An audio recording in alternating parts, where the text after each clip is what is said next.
Mason. Where am I? So you're finally awake? Fuck you! That's not very nice, Mason. I needed somewhere to put my Twitch. Reznov? Where's Reznov? Yeah, you just missed him. He's throwing pogs in the Comic Hawks Twitch chat and totally hasn't been dead for years now.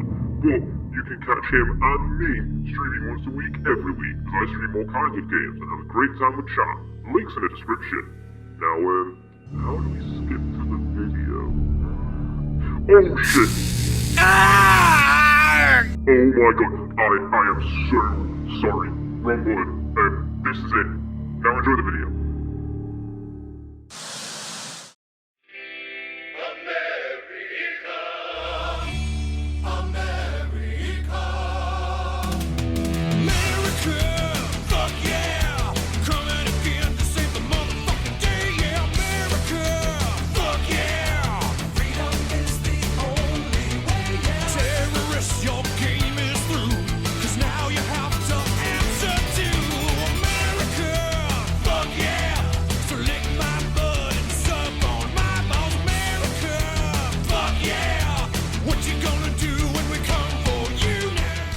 Call of Duty to gamers is what like Amazon is to online shopping.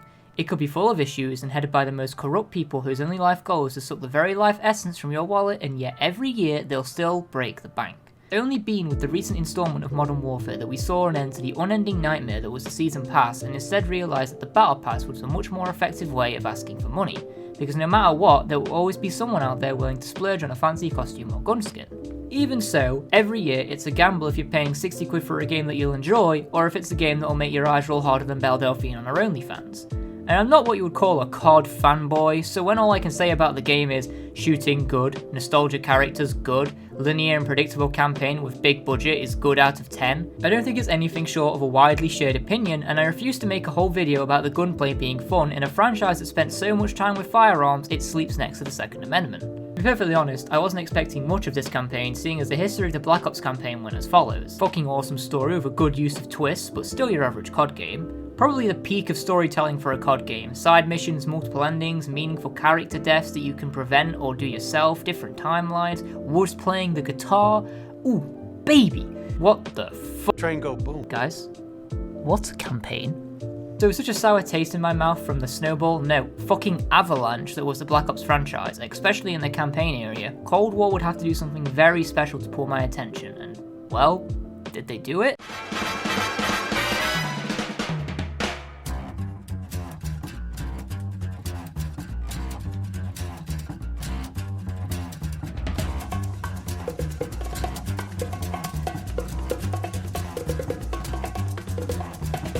I think it's time we blow this scene. Get everybody in the stuff together. Okay, 3, 2, 1, let's jam.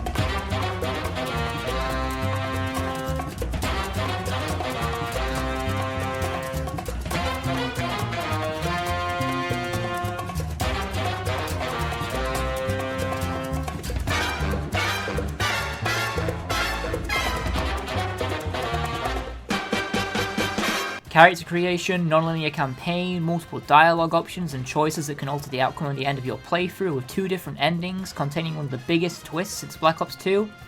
Cold War's campaign alone was a gleaming sign of hope that Activision still know how to throw their money around and make something that reflects the budget.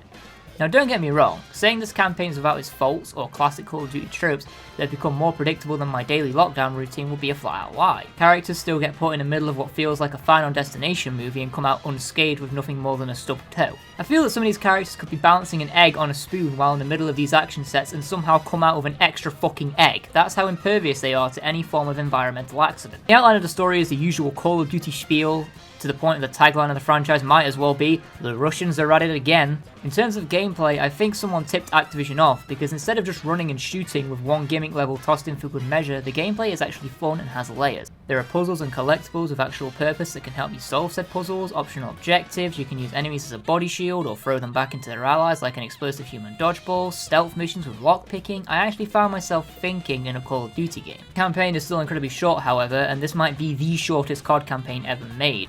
which is personally a fair trade for such a good experience. Doesn't mean it's the best story I've ever witnessed, it pales in comparison to other games with dialogue choices that really matter, like Dragon Age. It's still very much a shooting gallery with a minor story tacked on for flavour. The only difference is that this story has some okay pacing and actually lets you get to know the characters you fight alongside. You actually spend time with them between missions, talking to them, getting to know their personality, they're well animated, and feel alive. Even Mason and Woods feel more like real people than nostalgia baiting, even if Woods doesn't have his OG voice actor. Cover me.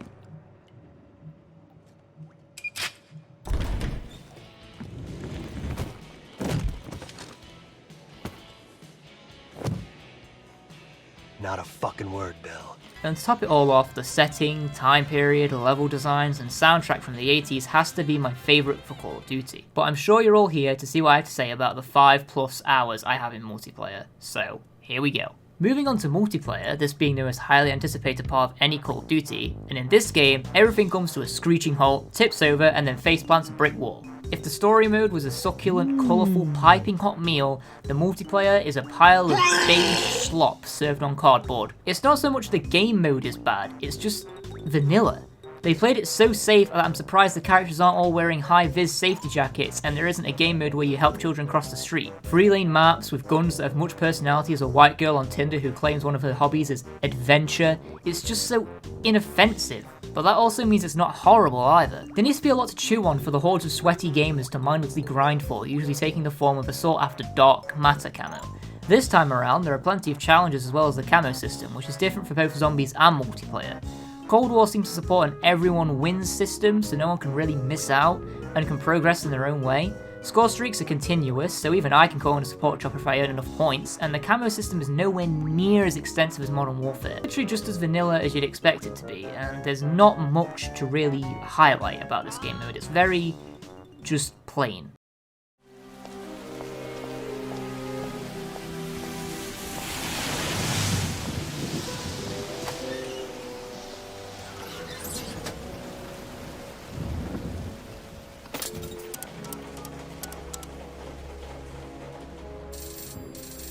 What have you done? Did you get the package? We've lost 2 teams since you went dark.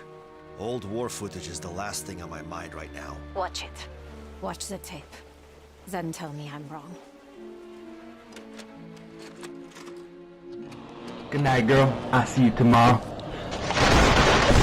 On to the zombies, or in other words, the only reason I get Treyarch games in the first place. As a long-time fan of the zombie series, having played every map and drank every perk to the point of being able to recite every jingle in my sleep, when I saw Black Ops 4 wrap things up, I was sad but content with the end of the best game mode COD had ever made. But Activision weren't done milking this cash cow yet, baby, so we're back and we've got double the mechanics and double the hand-holding this time around. One of an old zombies map used to be just you and your friends dropped into the shitter with only a pistol and your teen angst. You had to navigate around the map finding where things were until you could run the map backwards blindfolded. That's one of the reasons Mob of the Dead was such a masterpiece.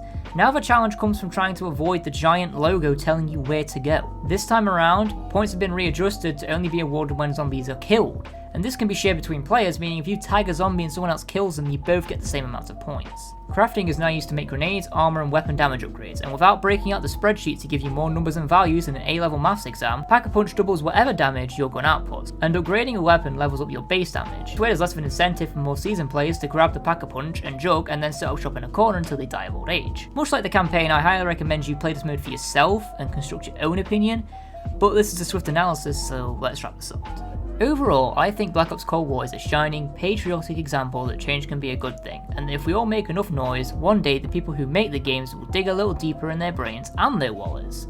Maybe this is a sign of good change, the end of season passes, beginning of fun video games making their return that you only have to pay once for. Or, maybe this is a one-off, who knows. Either way, if this game sounded interesting to you, maybe you should shut up, clock in, load up, and join the Cold War. This has been my swift analysis. Goodbye.